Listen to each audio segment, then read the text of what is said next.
So yeah, my name's Greg, and I work under the guise of Depicted Studios. But I'm a freelance art director, production designer, and I've been doing that for probably 25 years, working my way through. But in the last 7 or 8 years, I've really kind of dug down deep into the world of kind of immersive and experiential content, and really quite early on began to realize that there was a huge connection between the design that we were doing on screen and the way that you could then explore that design and really kind of use those tools to kind of like explore and kind of like show those designs to others. So I started kind of exploring the idea of, as a designer and as an art department, how can you kind of use those tools and how can you go beyond the screen? And, we're going to build a world where, that's slowly emerging, this world of spatial computing where we can actually kind of exist and inhabit those spaces. So alongside all of this, has been the sort of rise in virtual production and the tool sets that they've given us. But for me, they're not just a virtual production tool set, they're a design tool set. They're a way in which, as a designer, I can now step inside and I can really play and kind of and fiddle with the design. And handing that back to people within an art department is kind of been key to actually kind of watching people grow and being able to kind of like explore what they're doing and then also begin to show that to people. So the key part of any kind of project is that you're trying to convey the idea to a series of, the director, the designer, and along with, producers, and you're selling it at different stages. You're trying to show what it is you're trying to finish. And conventionally, it was a series of drawings and 3D models and maybe physical card models. They all have a sort of limited purpose. So for me, it was always a sort of a slightly dead end where you've got the kind of the chunk of design work happening at one end, and you have the sort of the set design. And so the top end is probably the more sort of traditional side. And the bottom of the front of the left diagram there is actually the kind of more the virtual, more sort of modern take on it. But essentially the red blob is sort of the design stage. It's everything that's kind of taking place. And for me,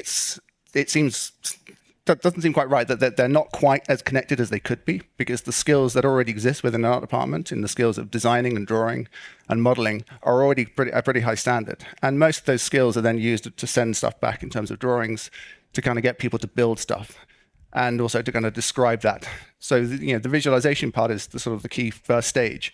But for me, there's a sort of a one-way loop where everything kind of like moves forward to the kind of the actual shoot and then the finish. And there's very little kind of sort of movement of the assets that you get created at this stage. Everything kind of sort of ends up in a sort of dead-end street, as far as I'm concerned, where models end up just being archived, never being seen again. And the rise of the virtual production side means that already you can see that assets created inside the art department already have a use beyond the design stage. They're used in production and increasingly in post-production. But that's a future world where using some of the tools that Epic have created, all of this combines kind of into an amazing amalgam of a tool set that can really kind of explode the kind of design stage and speed people along in terms of getting ideas and getting concepts together and selling it. So I'm going to step back a few years, and this is 2019. So this is part of the Apple TV series Foundation. It's one of the first times I used Twinmotion in a production sense. And I was brought on as an art director, but I came on with the team knowing that I wanted to bring on board my VR headset and various kind of tools. And one of the first things we realized is that we were scouting out in Iceland. It was a huge location, quite difficult to get to. And the visual effects supervisor at the time had actually done a LiDAR scan, photogrammetry scan rather, which is the sort of the middle image, which didn't really have a use in pre-production at that stage. It was more a case that we could potentially put some models on it in 3D, but essentially it was a sort of, it was a beautiful way of kind of looking at the kind of landscape that they'd been in and exploring. But it was, like I said, it was a difficult landscape to go to. And every time they went there, they chewed up time, moving around, going from mountaintop to mountaintop. So for me, one of the key tool sets, which is the top right image, is SketchUp, which is one of the sort of key design tools in terms of CAD in the art department. And we were modeling what became a large sort of village complex of these kind of containers that came out of a larger ship. But we were building elements of it, and it's a remote location. So everything had to be planned, and there wasn't time to get it wrong. But I realized, very quickly, the bottom right image means that I brought the photogrammetry scan into Twinmotion more as an experiment on the day. I wasn't sure how it would work, whether or not it would handle it. This is an old computer. This is 2019 I'm doing this. It's not particularly fast. It's a big scan. But immediately, it just worked. So what we got was a really beautiful landscape inside Twinmotion. And at that point, I suddenly realized, well, hold on, can we just get people to come and visit us and have a look at this? Because we want to place the set in this in situ and work out a little bit of how it's going to work in terms of the location, in terms of the weather, and particularly the time of day. We were filming there in November, which meant we had a very limited window of light, and it also affected about where it was going to hit the mountains at different stages. So this is one of the first moments where I realized, I could bring people on, and I could put them into a VR kind of experience. And we kind of, without realizing, kind of discovered VR scouting. It became a tool where we could actually save time. We could actually get people into the location. And when I realized you could also control time of day within Twinmotion, I could onboard people in minutes and give them a control. So I could get a DOP to walk in there or a first AD, and they could sit there and plan where a sequence of shots could take place and at what time of day and how that would fit in the schedule. So suddenly we had a sort of shared kind of knowledge rather than looking at a two-dimensional plan, even a small-scale model. We had something that was, that embodied something that was shared. So there was a huge connection. I was like, okay, well, this is the way forward, because suddenly we're designing things, and you see the bottom right is the final image of what we built there, and it was expanded in post-production. But the key part is we have to get this bit right for everything else to work. So moving on from beyond that, there is the kind of more conventional side of design where you're building a set. The set still has to have a huge amount of detail. So modeling, and the top left is the kind of modeled image. And the model itself contains all the detail that need to be constructed. So there's a huge kind of weight to the model. It is not built for efficiency at this point. It's built because I need to extract all the details to actually and build every element of it. So you see the series of drawings beneath that go from different scales, from the kind of the widest view on the top left of looking at the overall plans and sections, to getting increasingly kind of like closer and further into full-size details when these are printed out. So this is what we hand through to construction. But obviously, it's a sort of one-way street again, that you take the model, there's some simple renders where people can kind of get the idea. Now, to build a physical card model of this will chew up days of work. And if you're making changes, suddenly you've just lost that time. So for me, it's just like, well, okay, there must be a more efficient way of doing this, where we can actually kind of like use it as a design tool, but a review tool. And that's where, again, Twinmotion, the first time we'd really used it inside of production, where we could take the set and using the data link between SketchUp and Twinmotion, we could actually kind of like be moving backwards and forwards. So we could take the set in its kind of entirety without having to change anything, because for years before this, I'd found there was no easy way of taking a model and moving it into a sort of VR space and then taking it back again. But now suddenly we had a sort of an interactive link where I could have someone in a VR space moving around. We could make changes to the physical model, which would then update all the 2D drawings inside CAD. And then I could be viewing instantly the changes inside Twinmotion. So bottom left, you have some of the, simple render. So this is the quality of render that people are walking around in. And they're physically, we were putting seats in roughly where the kind of people were sitting to kind of give you an idea of what it would feel like to sit in that place, where this door would be. And moving around, we had, again, just that embodied connection of people understanding the space. And this went for everybody. This wasn't just a tool for the director. This was a tool for, the cast would come in. The producers loved it because it was something for them to show whenever somebody important was in the building. But also beyond that, there was the use for construction, because this is a complicated set. There's a lot of detail. They could use it as a tool to kind of really explore where the sort of shapes and forms of this kind of this ship are, and how they kind of sit together. And so they're resolving details that may not have been obvious inside the kind of 2D drawings. Sometimes you miss a detail or you don't explain it well enough, but they could actually put their head through the wall and understand where joints and junctions. So suddenly across the board, it was kind of useful for everybody.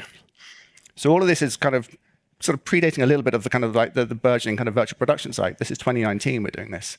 And this is the stage when the first demos were coming through of kind of volume work. But again, it shows you that the assets, the way of using it is not a dead end street. It can move forward.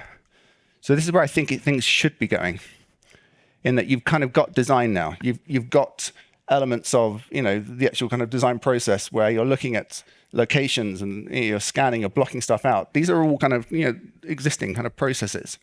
But again, now we can take that and move it forward. And for me, the bottom side is where it traditionally was. You kind of had a design stage, you got to a review point where you had some storyboards, visuals, or even a model, and then you move into the kind of build, and you don't really have a chance to move backwards and forwards quickly.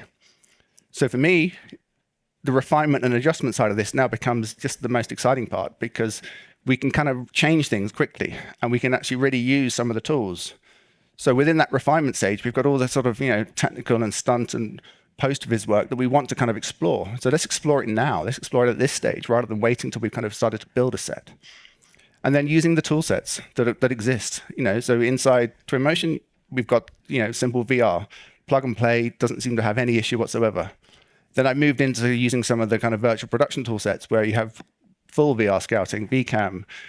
Increasingly as well, I'm using Twinmotion Cloud, that thing where I can actually take a scene inside Twinmotion, set up some simple views, and send that to someone remotely. As one of the key parts of all of this is that there's never enough time. Time is always a premium when filming.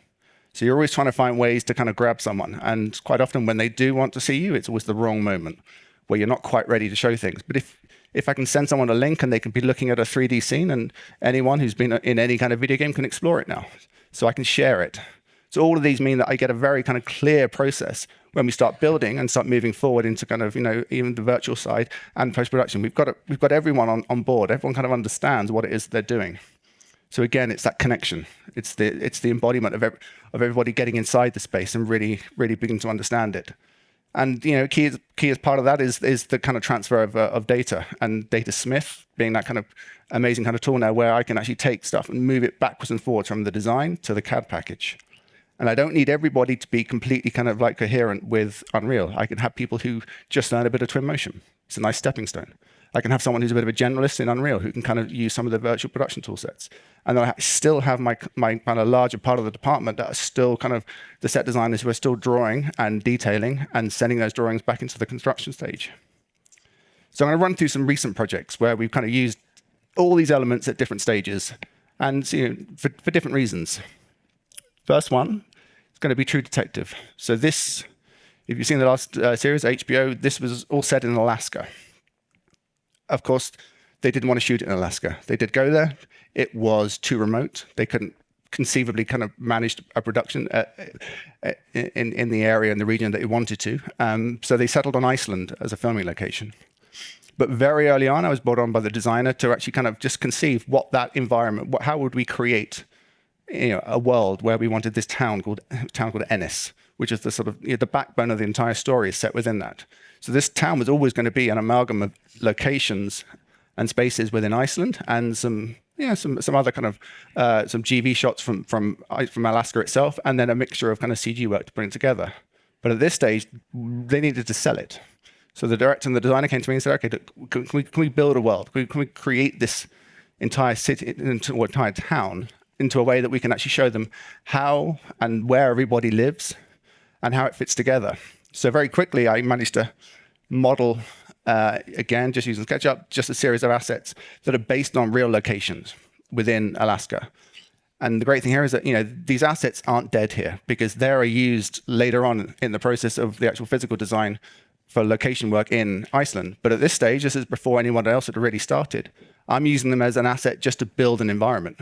And so we can actually begin to explore a little bit of what this world will be and how the kind of roads would be and where everyone was kind of centered within the kind of world.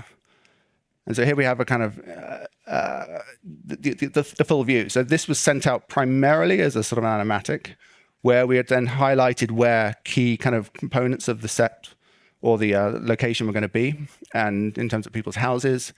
It gave people an understanding of the overview, and also the key part of this, it was all set during the kind of winter nights where it was a month of darkness.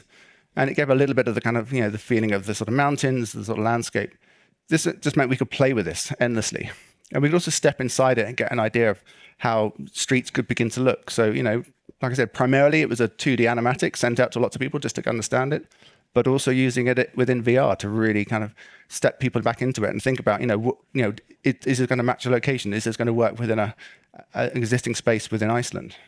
So it was a good experiment, but it wasn't dead work. And that's what I'm beginning to realize, is that nothing can be lost now. Whereas before, like I said, everything kind of gets lost and archived at a certain point. Here we have assets that can continually be kind of reused and recycled later on. And so that, it proves kind of invaluable. And there you are, just a simple kind of key render. So key concept art from that. So again, no extra work, everything's done. And built as a series of simple kind of blueprints, instance, and we had a way of kind of moving around and kind of blocking it out very quickly and changing the design. And you'll see it kind of copies pretty much what you see on screen. Second to that was the main research base. Again, this was a design, so this was going to be one of the biggest sets that they were going to build. And it had to exist. It's one of the biggest sets that were going to be built in Iceland they've ever built, actually. It was one of the stage they had. So there was a lot riding on it, because there was a consideration that it had to do a lot of work, and it was a space that had a huge volume to it as well. So people had to get into it and understand it. So one of my first jobs was taking the interior design and working with the art department, with a set designer who was working on the interior, and sort of begin to flesh out a little bit of how the exterior would work. We were never going to build most of the exterior. It was going to exist in part build and CG work. So again, using the kind of SketchUp model, I can bring that directly in, and these are just renders with inside Twinmotion that I was beginning to think about the assets surrounding. So I was modeling what were existing locations, these kind of arc-shaped bunkers. These were physical spaces in Iceland that they were going to film in. They were going to be seemingly connected to the research center. Of course, they weren't. This was all kind of post-production magic. But I could begin to work out what the kind of layout of this environment was and sell that as a sort of concept. And this is where I started using Twinmotion Cloud. It was the idea here that they wanted to start thinking about what the shots were outside, how they're going to achieve this. At this point, I'm working in London. The team are in Iceland, and they're running around scouting. This is the speed now that I could be laying out this location and very quickly putting on a time of day, even the weather, and sharing the link. And people are looking at this while on a recce. They're using their phone, their iPads. Later in the evening, they're back at a hotel. They can be looking at on screen. But it means I'm getting instant feedback from the whole team who are running around, rather than waiting for them to arrive back and sit them down in front of a screen and then take them on a sort of guided tour of it. I'm giving them a chance to actually explore it, setting up a few key tabs. And so if anyone's not used Twinmotion Cloud, you can set up the scenes and decide which scenes are then presented. And then it's just a matter of clicking between them. There's nothing else to it. And it's such an intuitive interface that anyone with any minimal game experience can kind of get a handle of it. And it involves no onboarding, and it works out of the box with a link. It's incredible. So speed is the way to kind of get an idea and get something kind of going.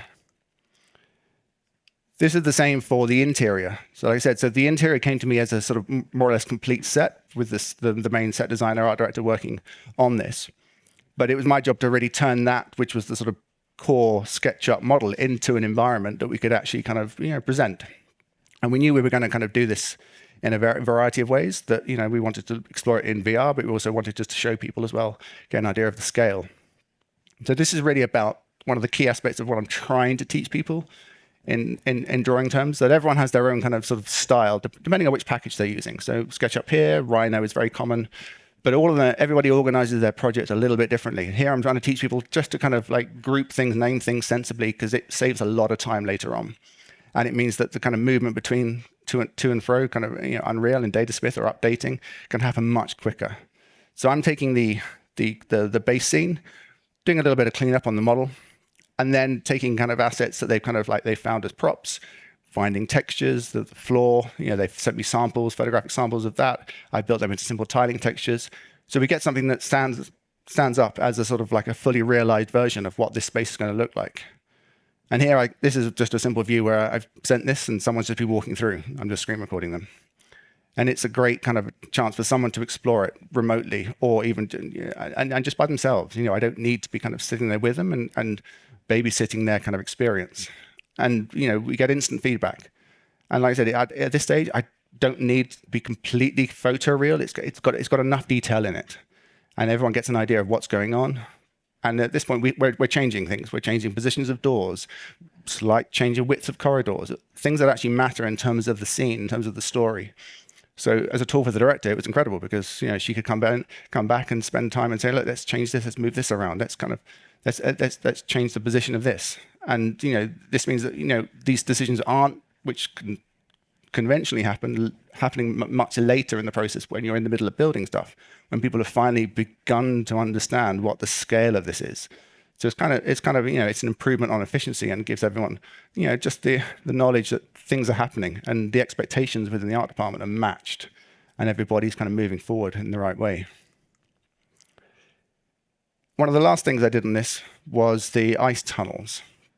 So these appear as a series of kind of ice shapes. So these are the top two right images are real locations.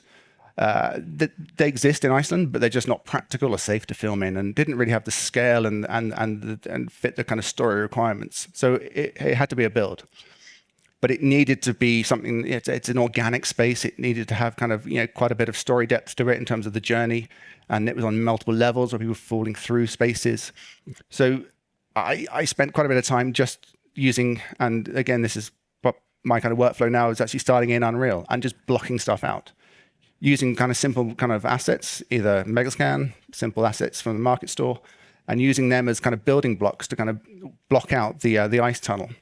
So here I'm, utilizing the kind of full modeling tool set to kind of like adapt, change, scale, build each element up, and and then use that to kind of, the right image shows, build up the journey, the actual physical real journey, and then we can do a session in VR where we can begin to explore that. This went through so many different stages about how the story was going to be told. It was never particularly clear inside the script. It was vague at times, or it had there was a lot of ways in which to interpret it. So it went through a lot of iterations about the length of the journey, where people were going to be at certain times, how they were going to crawl through. And what's the kind of interesting part here is that I'm using the virtual production toolset to actually step inside the design. So as I'm designing, I'm using the VR scouting tools and just being able to sort of lock most things on a level, but just keep assets like the walls free. And I can go in and I would be sitting there physically changing and working out, because there were spaces in here that you had to crawl through. And so from a design point of view, I can now stand inside that space and scale it around me, move elements to actually kind of find the correct position. So this is where I'm using kind of the simple tool set. So I'm just bouncing around, working out where things are, and sort of fiddling with the scale, and then jumping back out and looking at the whole scene. So all of this eventually gets translated that I'm exporting each element of the wall back out into a model that I can then process into a drawing, because someone's got to build this. This is a huge, 400-foot long set eventually. So I need to kind of like take each element. So I'm building kind of like key elements that I can kind of repeat, but people can interpret that and then begin to understand what it is we want to build. And the bottom right shows that we start to divide up the set. We don't have to build everything. We're not building the entire journey. The way we want to shoot it is that we can suggest it's all connected. And at different stages, it goes through different levels. But key here is the kind of, is the kind of virtual production tool set where I can actually go inside. One, I can share people and let them kind of wander around. And this works to the degree. Not everyone loves VR, and so it doesn't. Sometimes it's a struggle to onboard everyone straight away. Some people get it straight away and are happily flying around. Others, not at all. But I'm also using kind of the VCam here, and actually that's where you kind of get most of the value. Is that people can go and start to work out where shots are, where elements are going to be. And again, similarly, this is a further development where I'm taking the kind of the finale part of it, where there's a huge sort of level change of people falling through. So we're building this as a double height set. And again, to actually kind of experience how high, where they're going to fall, the machinery in that room, in the final ice chamber, where they're going to be. So all of this has to translate into something that someone can actually interpret and build. So the elements that I'm exporting out are translated into a series of profiles. So the top right image is all the kind of profiles at different stages of the walls as they move through. This means that the talented construction crew and the kind of sculptors can actually kind of use their skills and their interpretation of that to actually kind of like create something. But at this stage, I'm just trying to throw them the idea to actually sort of model something that they can actually begin to actually kind of explore the costs of, and that's the key part of that. One thing I did also do on this was that we reversed everything back, because sometimes a drawing only says so much, and even a 3D model in a computer can do so much. I'm actually taking out the final elements, and this shows a bit of the process, how I've taken the final top left as the final asset from Unreal, but I've been bringing it back into a modeling package. I'm turning it into a solid shape, so I can actually kind of use it as a drawing, but I'm also taking that into ZBrush and then printing it back out as a 3D model. So on set, you've got a physical model where people can actually see, and sets are quite messy places, particularly during construction stage. So having a physical model that they can actually look at and interpret sometimes is also very easy. And with this being quite organic, it's just a very quick process where they can move walls. So the bottom right is one of the earlier designs, but the top right is kind of one of the elements of the kind of final design. But it shows you it goes multiple ways. I'm using the Unreal asset. I've done nothing to it other than optimize it in Unreal in sort of SketchUp and turn it into something that I can actually use as a drawing inside the kind of 2D drawing, but also it's a physical 3D asset. And I'm not adding to the workload. I'm literally just moving it along, and it still remains the same asset inside everything. So as an experience, same process here where you're building props. The quicker you can do that, the quicker you can show people what it is you want to create. And again, jumping between the drawing, the final design, the render design, and the actual model. And as the prop makers give me kind of like bits they found, I need to respond to them really quickly and work out what it is that they're trying to create and elements that they've purchased or found. We want to incorporate them into the design, and very quickly I'm updating this. There's no time lag. I'm not trying to update a physical model or the drawings change. As soon as I change the physical model or the 3D model, the drawing changes. I can update that, send that back out. I've got a new set of renders. So this is the final sequence. So it's going to spin through quite quickly. I did this as a storyboard session with the director, where after sort of working out where shots were going to be in terms of VCAM and taking a couple of metahumans and just using the control rig to actually kind of pose them at different stages. So we're looking for key moments. We weren't going to do a full animated, but we did want to discover, where all the shots were, and importantly, where the camera was going to be. So as each shot kind of evolves, I'm using the sort of 2D side of this to actually kind of work out where the camera, and in a minute you'll see some storyboards that actually sort of show. But again, this is just us exploring the space, working out where the elements are going to be. You may never see it, and they'll just kind of like detail it inside the final film. But again, it gives everyone a chance to understand, and being able to kind of step in when these characters are placed in, and being able to step in as a sort of in a VCAM setting and actually kind of like work out exactly what that shot is and what the lens is kind of super useful. Because from there I can take the simple stills and then export even you see next to each still there, you've got a simple drawing, a 2D drawing taken from Unreal, but it's showing, importantly, the camera and its frustum. So I can then show exactly where the camera is going to be, what it's seeing, and which bit of set are important. And again, this is part of the schedule that we need to kind of work out which bit of set we're going to move at different times, and just conveying that information, knowing that it's pinpoint accurate, that we know the shot we want to create, we know the set is exactly matching the set that they're going to build, and we've got a series of storyboards that show exactly how we're going to achieve that, and a couple of stills at the bottom, just to show you what it finally looked like. And this just shows you the scale of what we were building. So top left, you see the scale of the ice tunnel. So eventually we use a sort of this kind of method of sort of PVC, which is then sort of frosted and painted with a sort of ethereal glow coming from it. That's to kind of create the ice. But this shows you the level of detail that we need to create. But hopefully you can understand that what you're seeing there is no different to the model. Everything kind of connects. And the idea here is that expectations are matched. No one's walking on the set wondering why it didn't match what they were imagining. They've not only imagined it, they've stood in it and they've understood exactly what we're kind of creating. And this was, this is a big thing to build. You see some of the details there. It took time, but we needed to get it right first time. And it wasn't any way of really changing it once it had started. So it worked. Going to quickly spin through another little project. So this kind of this project is essentially about a plane crash in a South Sea island, Fiji. This for me is kind of just the basic level of where I think design kind of works now. I can take a location, so top left, really simple location. I just need to convey something. It's a location that's full of clutter when we visit it. We can't really see what we want to achieve. I can model that within an hour or so. I can get it into Twinmotion. I can kind of get, someone sat with me kind of working out some camera shots, and to the final kind of image. So we're turning this into a hotel lobby. It means that, from a director's point of view and a DOP's point of view, they've got exactly an idea of what it is we're going to create. So we're doing this together. As I'm creating the model and dressing kind of bits of furniture are, we're working out where cameras are going to be. So again, we're just saving time and energy. We're not having to sit there and imagine things in the location. And like I said, the location was full of stuff. We couldn't really move around it. But here we could decide exactly where things were going to be, how people were going to move around, where the kind of key shots were. And again, it's all down to planning. We're saving time on the day, we're saving time in the schedule because we know exactly what we want to do. So this is where I said all the kind of virtual production tool sets are really just helping just conventional production. This is just nothing more than a location. But employing those tools means that we can actually make kind of key decisions and get it right first time. Similarly here, we had a big plane crash. So we had to build a plane.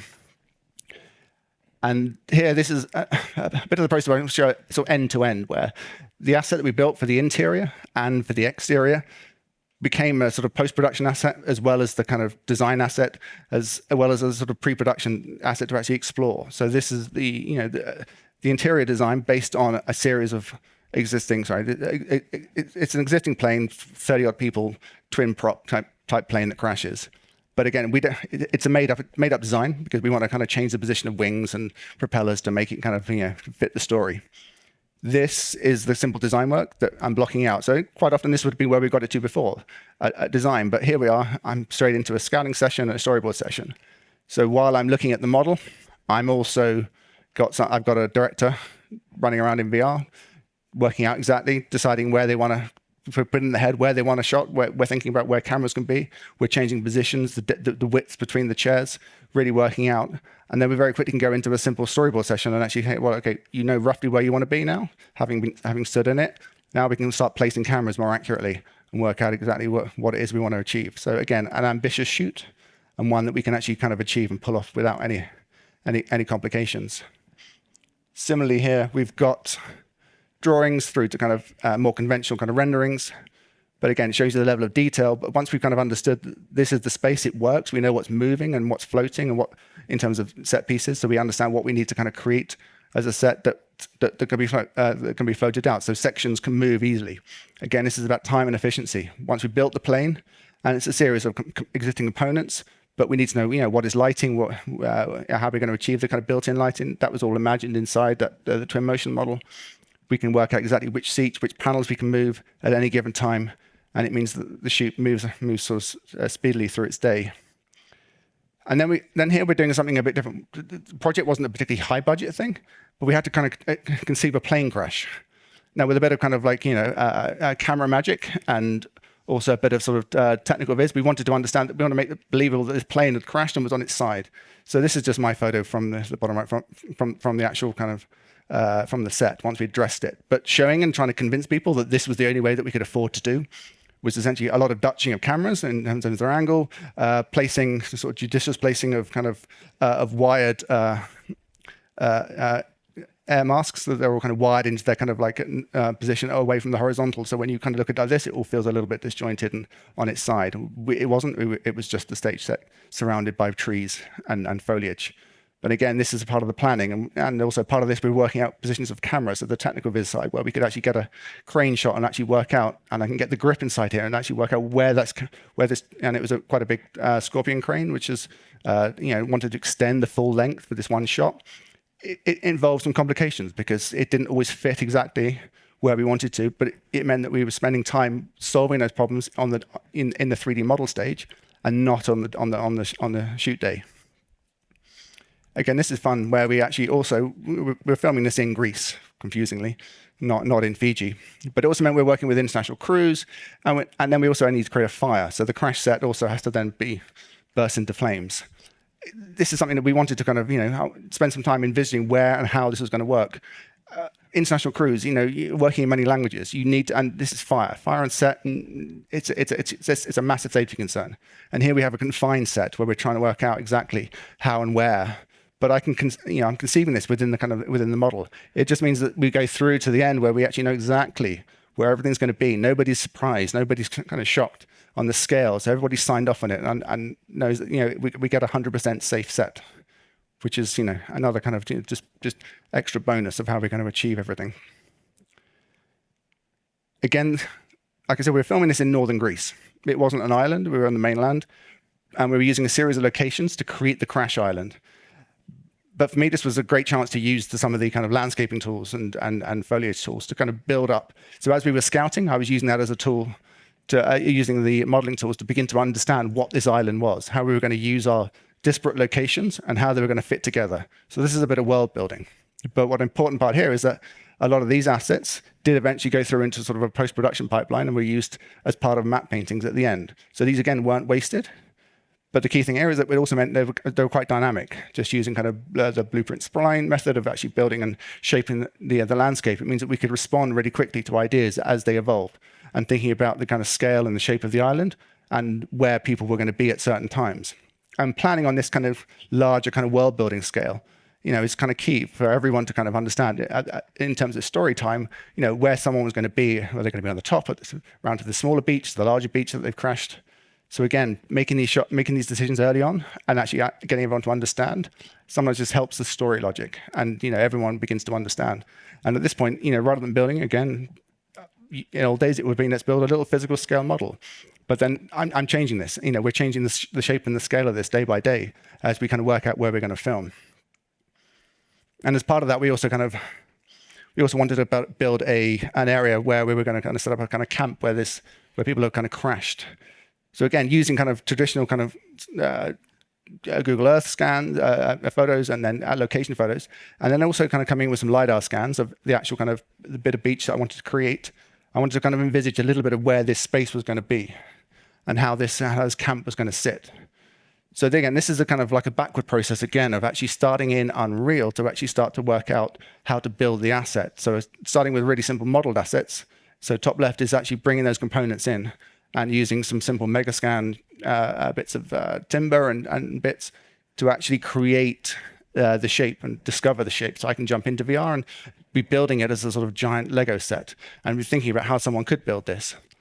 I can then export that back out as a simple FBX and turn it into a drawing, which means I can then send that drawing to someone and actually they can begin to build it. So this is kind of the key where nothing is wasted. I've got people to look at the set, and bottom right you see that was my simple little mock-up of the bit of beach and working out where the positions of each of these were going to be. Again, we're building this in a remote location. Not everyone's going to be there during the build. We get one chance to get it right. If people turn up on the day and it's not quite in the right position, we've got a problem. We've got to move things around.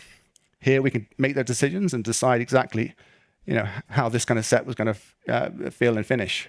So you see there's some of the final renders. But again, what we got on the day of the plane crash, and this is the island. They're kind of, the point of the island where they've been there for 6 months. They've turned it into a little camp. Everyone's kind of imagined it and stood in it. And now when they turn up, they get exactly what they're expecting. No shock. And similar to that, just a simple process where props again, here's a simple kind of idea where you're taking the prop, putting it into Twinmotion, getting people to stand on it, get an idea of what the scale of this is, and then throwing that back into the construction side so they can begin to envisage exactly how the scale of this was going to exist, the components, what they were going to build it from, and everyone understood, the key people that wanted to understand. So rather than me just chalking out an area on the floor and say it's going to be roughly this size, they've put the headset on, and you see some of the images there of it floating on water. I've just stuck them in VR and they stood in it, and they get an exact size of like what it is that they're going to get. Again, no surprises. And as part of the plane, so you saw the interior. Again, this is not a wasted asset. So not only have I created the feel of the interior, we're building and designing it. So this is kind of the earlier design stage, but I'm building assets that can also kind of go through into a sort of post-production kind of post-vis world. But again, the plane also has to exist as a giant crash set. So this we knew we were going to build, but again, using a simple LiDAR scan. So top left, you see the satellite scan, and then it's overlaid with a LiDAR scan when I'm pinpointing where trees are going to be. So we're in a protected forest. We're not allowed to touch any of the trees there because they exist, but we want to build the plane to look as if it's crashed through them. So again, using the just CAD drawing to actually kind of work out how different components could be. So these are basic components that can be interpreted by construction. But again, all this leads through into a kind of an Unreal model that I can begin to kind of get people to explore a little bit of how the crash will feel.